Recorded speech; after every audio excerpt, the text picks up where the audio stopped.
Aqui conosco no Repórter MT, no nosso estúdio, o deputado estadual Silvano Amaral, do PMDB. Ele que vem de Sinop, vice-presidente da CPI das Obras da Copa, integra também a Comissão de Orçamento e Gestão, que aliás está tendo aí uma polêmica, vivendo uma polêmica em torno da LDO, Lei de Diretrizes Orçamentárias de 2016, que aliás prevê 16 bilhões para o orçamento do ano que vem.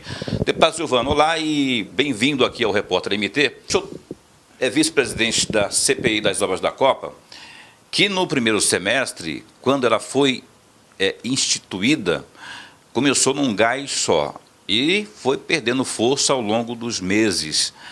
Que o senhor desse uma analisada sobre esse primeiro semestre aí, e por que parou? Parou por quê?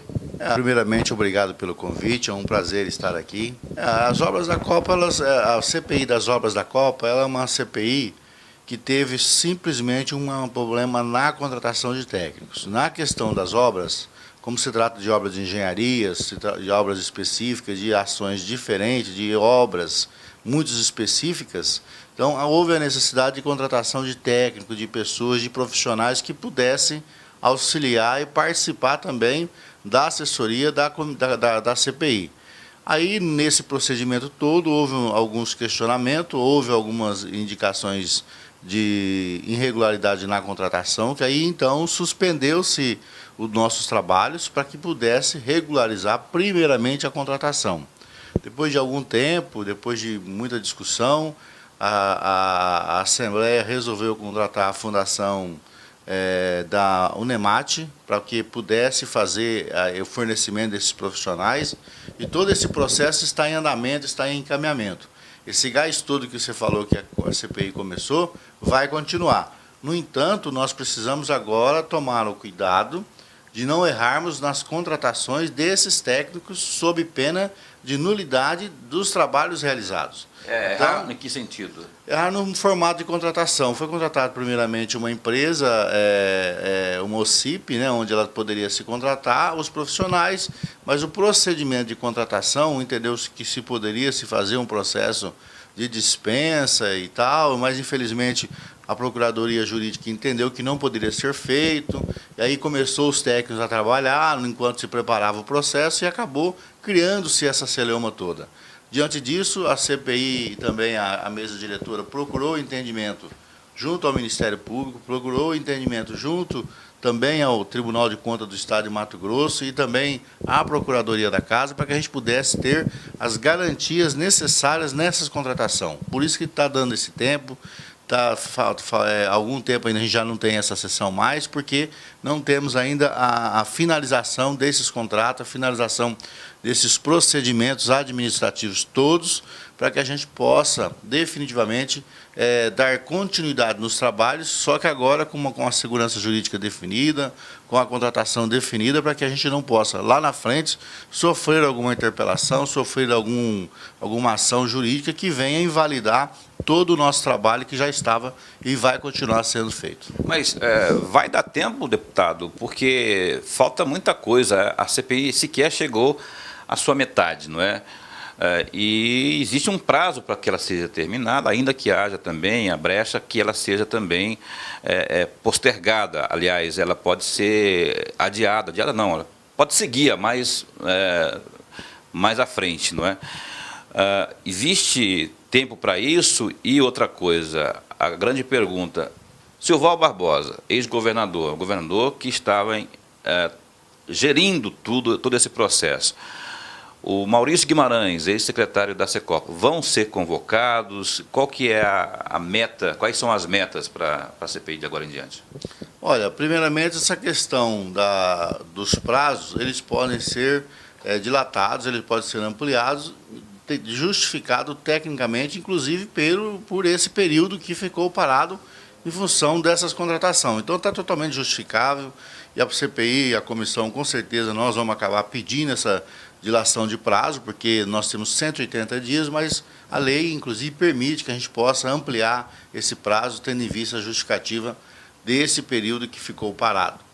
Quanto à situação do ex-secretário Maurício Guimarães e também do ex-governador Silval Barbosa, com certeza, sim, deverão ser convocados para fazer os seus depoimentos, para ser ouvidos na CPI, porque são peças fundamentais nesse processo todo de elaboração de projeto, de contratação e de obras da Copa. Então, necessariamente, são peças fundamentais e deverão obrigatoriamente serem convidados a participar, a fazer lá a sua participação, a sua defesa e ser interpelados pelos membros da CPI, para que a gente possa, no âmbito do processo integral, também fazermos, através da fala deles, do depoimento deles, também fazer os nossos fundamentos para chegar ao final do nosso relatório conclusivo.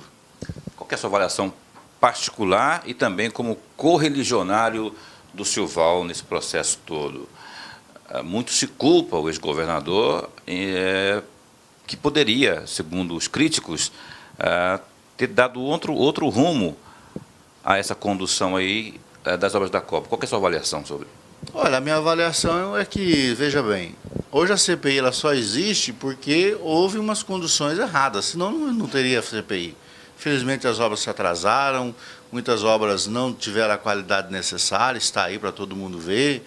Temos obras hoje, como é o caso daquela do viaduto ali da Cefaz, que está parada há muitos anos. Temos a questão de obras que já estão se deteriorando há pouco tempo agora, a questão dos vagões que estão lá depositados ali em Várzea Grande, praticamente sofrendo a ação do tempo, se deteriorando. Então, tudo isso, houve sim uma negligência, houve sim falta de compromisso, falta de ação, no sentido que a gente pudesse realmente concluir e termos as obras da Copa à disposição da sociedade. Tanto é que todos esses questionamentos, todas essas dificuldades foram fundamentos e objetos para a CPI, né? Então a gente vai apurar isso de fato tecnicamente, apurar isso de forma numérica, de forma técnica, para que a gente possa, ao final, relatar para a sociedade o que de fato ocorreu e a gente termos aí um relatório independente da questão política. Embora eu seja do PMDB,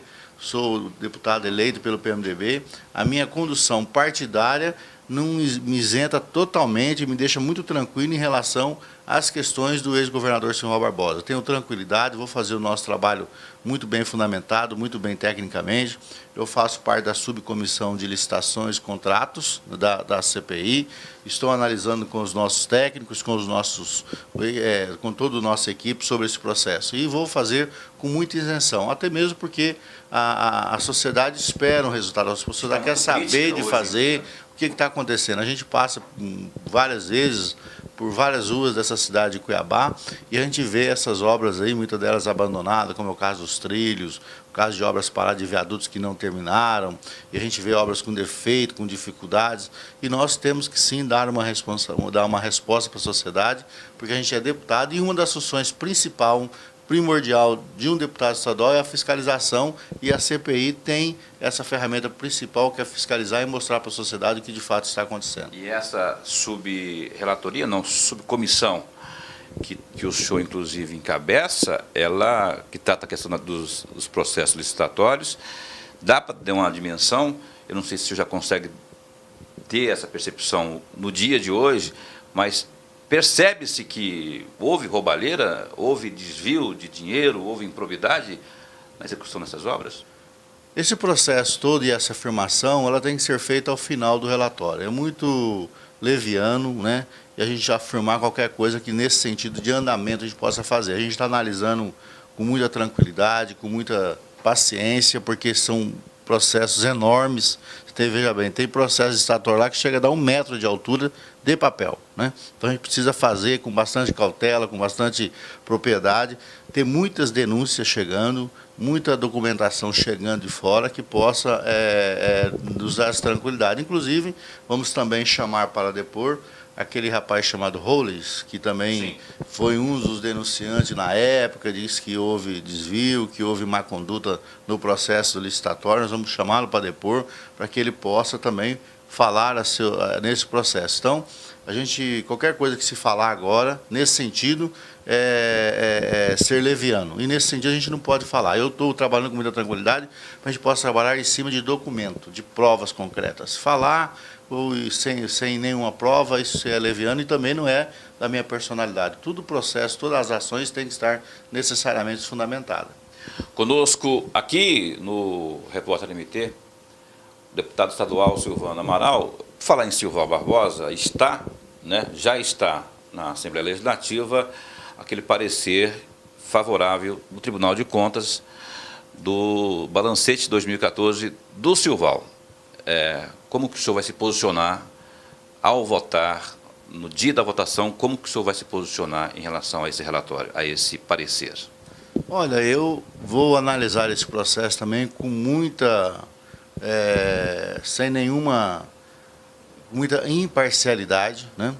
Esse processo ainda não chegou na comissão, eu faço parte da Comissão de Fiscalização e Orçamento, ainda não chegou na comissão, embora a gente já saiba as notícias, onde o Tribunal de Contas do Estado de Mato Grosso deu parecer favorável, o próprio Ministério Público de Contas foi contrário, né? Mas no pleno todos foram favoráveis. Então eu vou analisar com muita tranquilidade. Existe esse processo, primeiro, na verdade, é das contas de governo, onde se trata mais das questões de investimento da educação, da saúde, os equilíbrios fiscal do Estado. Fins constitucionais. Exatamente. Não se trata ainda das contas de gestão, que é o processo que gera uma polêmica maior. O processo de gestão ele gera uma polêmica maior, porque ali entra as contratações, processos estatórios e outras ações que aí entra mais nas questões da aplicação do dinheiro público, né? Essas questões das contas de gestão, ela se fundamenta mais, como você disse, nos índices constitucionais da educação, da saúde, o equilíbrio econômico do Estado, o fiscal, essas questões todas.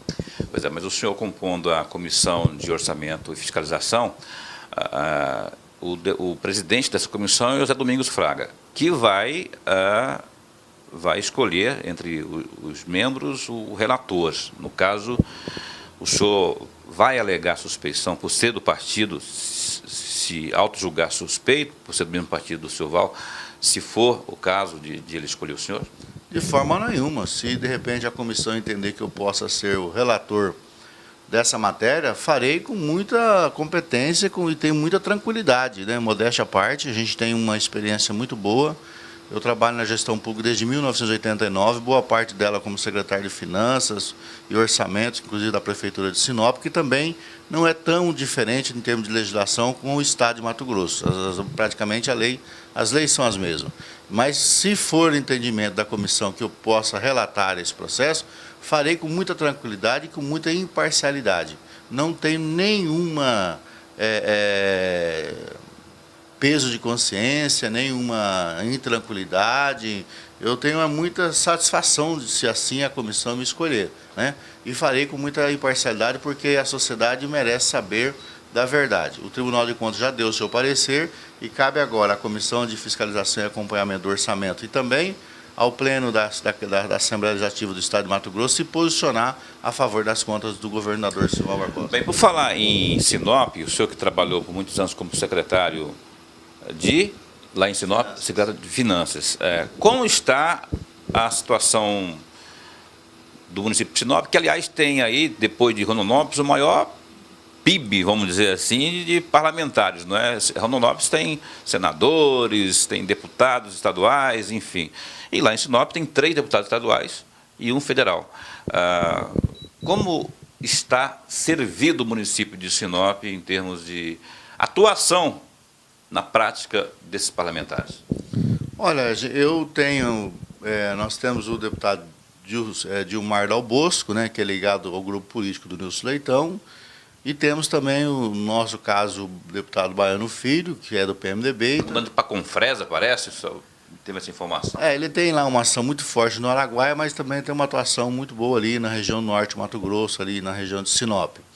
Temos o deputado Baiano e temos o Silvano Amaral, no caso eu, que estou ligado diretamente ao prefeito de Juarez, inclusive nascido e politicamente desse grupo do prefeito de Juarez. Nós temos atuado bastante em relação à questão da cobrança junto ao governo do Estado, inclusive nesses últimos dias agora a gente fez uma emenda conjunta, onde disponibilizamos R$450 mil para a segurança pública, para melhorar a questão de viaturas, né? E assim foi feito. E a gente tem feito o nosso trabalho, cada um de forma individual, porque é importante também, porque são várias as ações que podem ser desenvolvidas lá, né?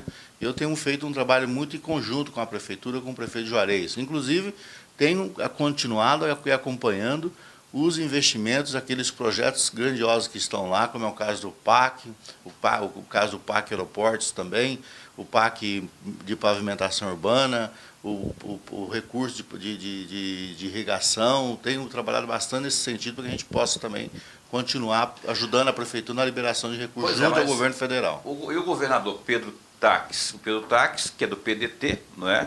Por enquanto, pelo menos. Na eleição passada, tinha do outro lado o PMDB, junto com o PT e tal. O Juarez Costa, atual prefeito, é do PMDB, o senhor é do PMDB. O governador tem olhado para esse lado político, partidário, ou o senhor acha que ele está fazendo o trabalho sem esse tipo de picuinha política? Olha, o governador tem feito o seu trabalho, não tem misturado as questões políticas, tanto é que o prefeito Juarez já esteve com o governador, já se colocou à disposição.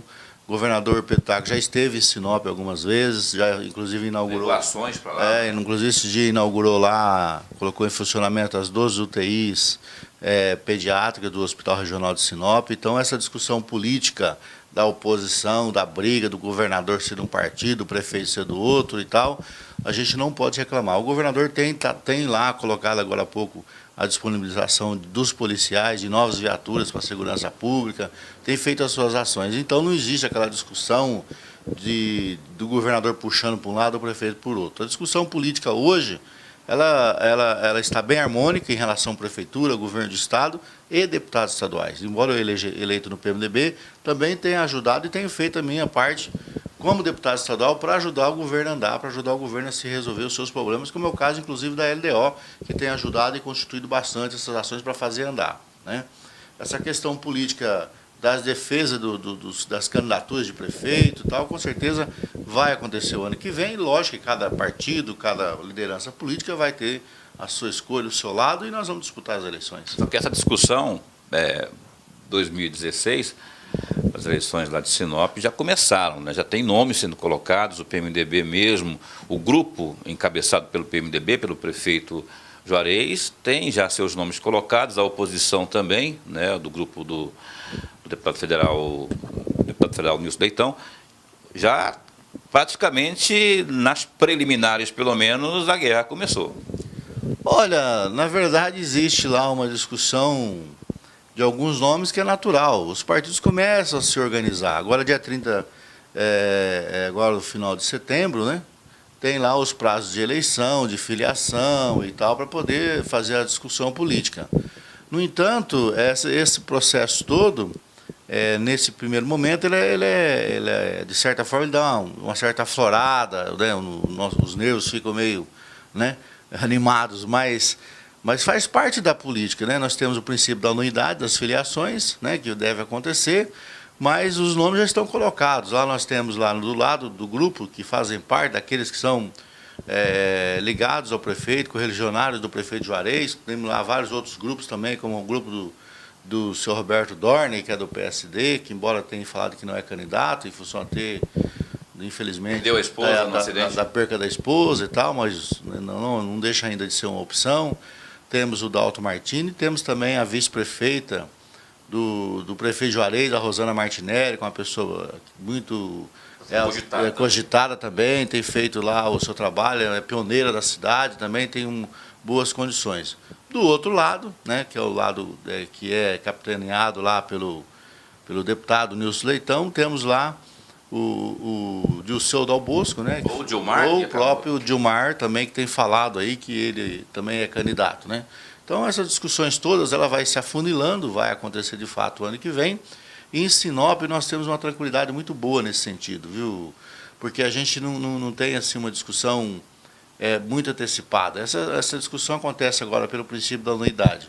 Mas a discussão política acaba ficando mesmo para a época da campanha. Pro ano mesmo, porque senão acaba atrapalhando muito, acaba dificultando. Embora exija, a gente sabe, as dificuldades das oposições políticas entre o grupo do prefeito Juarez e o deputado Nilson Leitão. Isso não depende do período eleitoral, isso há muito tempo acontece. Todo, exatamente. O Nilson, por exemplo, não poupa críticas à gestão do Juarez e não é de agora, né?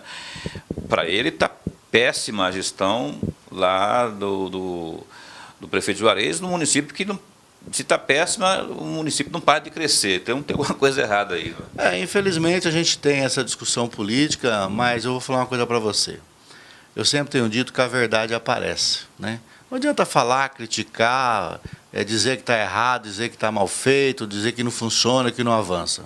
Esses dias o ex-deputado Nilson Leitão falou que Sinop ia perder o aeroporto para Sorriso, porque porque o prefeito Juarez não toma providência, é inoperante. Mas falando de Sinop, que foi a crítica específica do deputado Nilson Leitão, para poder atacar o prefeito, mas você sabia que o aeroporto de Sinop, dos 270 do Brasil e dos 13 de Mato Grosso, é o mais adiantado em andamento no Banco do Brasil.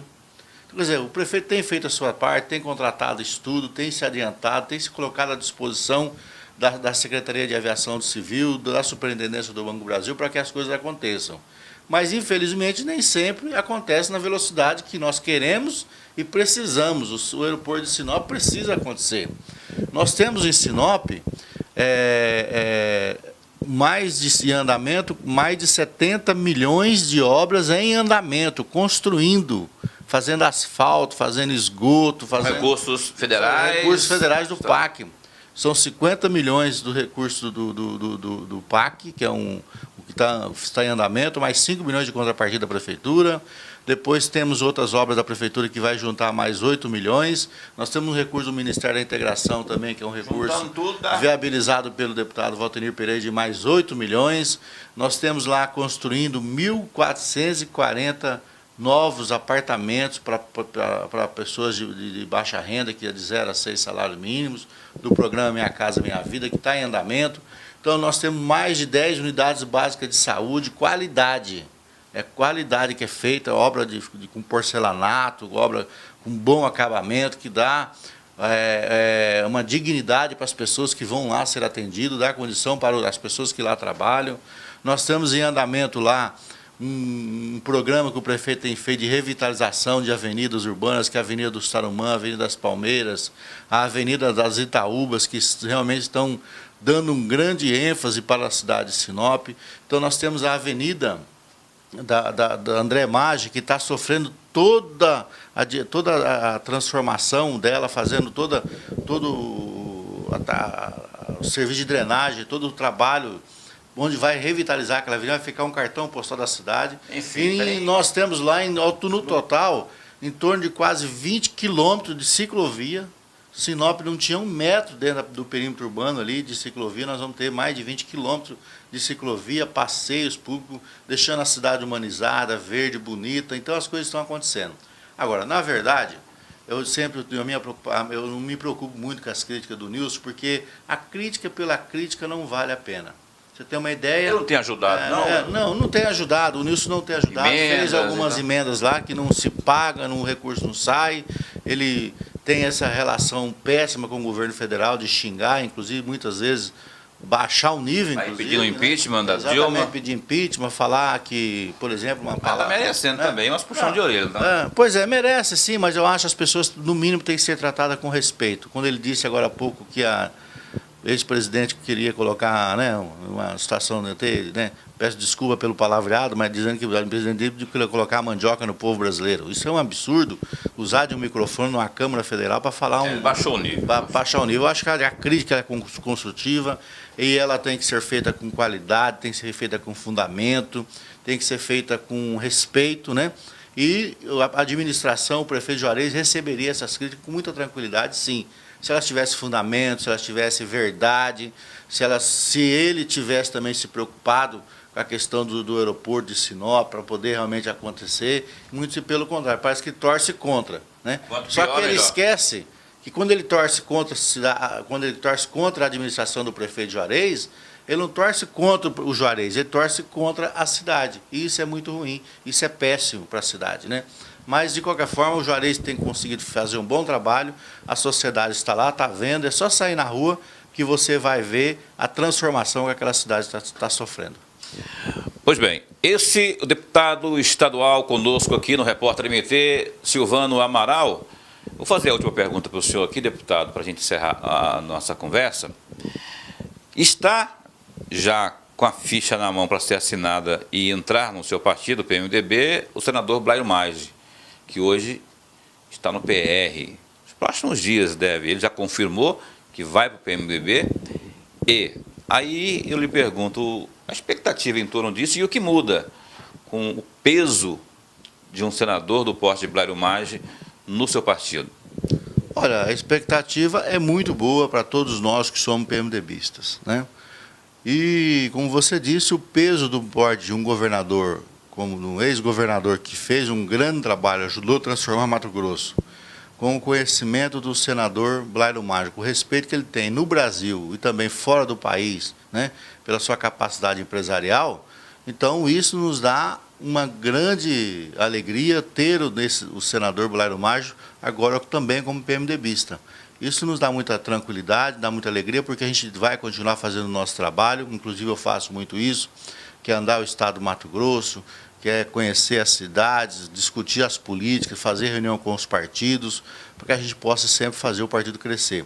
O senador Blairo Maggi tem a sua força nacional no governo federal, e nós, como os PMDBistas, temos que aproveitar também dessa sua expressão que ele tem, dessa qualidade que ele tem a nível de governo federal, para que a gente possa também fazer as coisas acontecer, fazer as coisas andar e fazer o nosso estado de Mato Grosso continuar crescendo. Vai dar atrito entre ele e o Bezerra dentro do PMDB, não? De forma nenhuma. Eu tenho conversado, inclusive, com o deputado federal Carlos Bezerra. Tem muita tranquilidade em relação a isso, até mesmo porque o Blairo não é uma pessoa de vir discutir espaço, disso, daquilo. O Blairo, ele quer ser PMDBista, pela posição que ele falou, desde quando criança já tinha vontade de fazer parte do PMDB, e agora ele quer encerrar também e continuar, e quando encerrar também a sua vida política dentro do PMDB.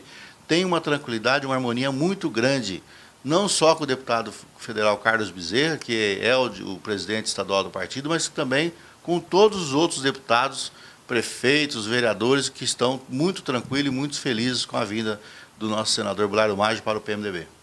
Ok. E depois o deputado federal Carlos Bezerra também está velhinho, né? Está com 74 anos, e segundo ele, ainda tem muita lenha para queimar, e é provável que tenha mesmo, porque ele é muito...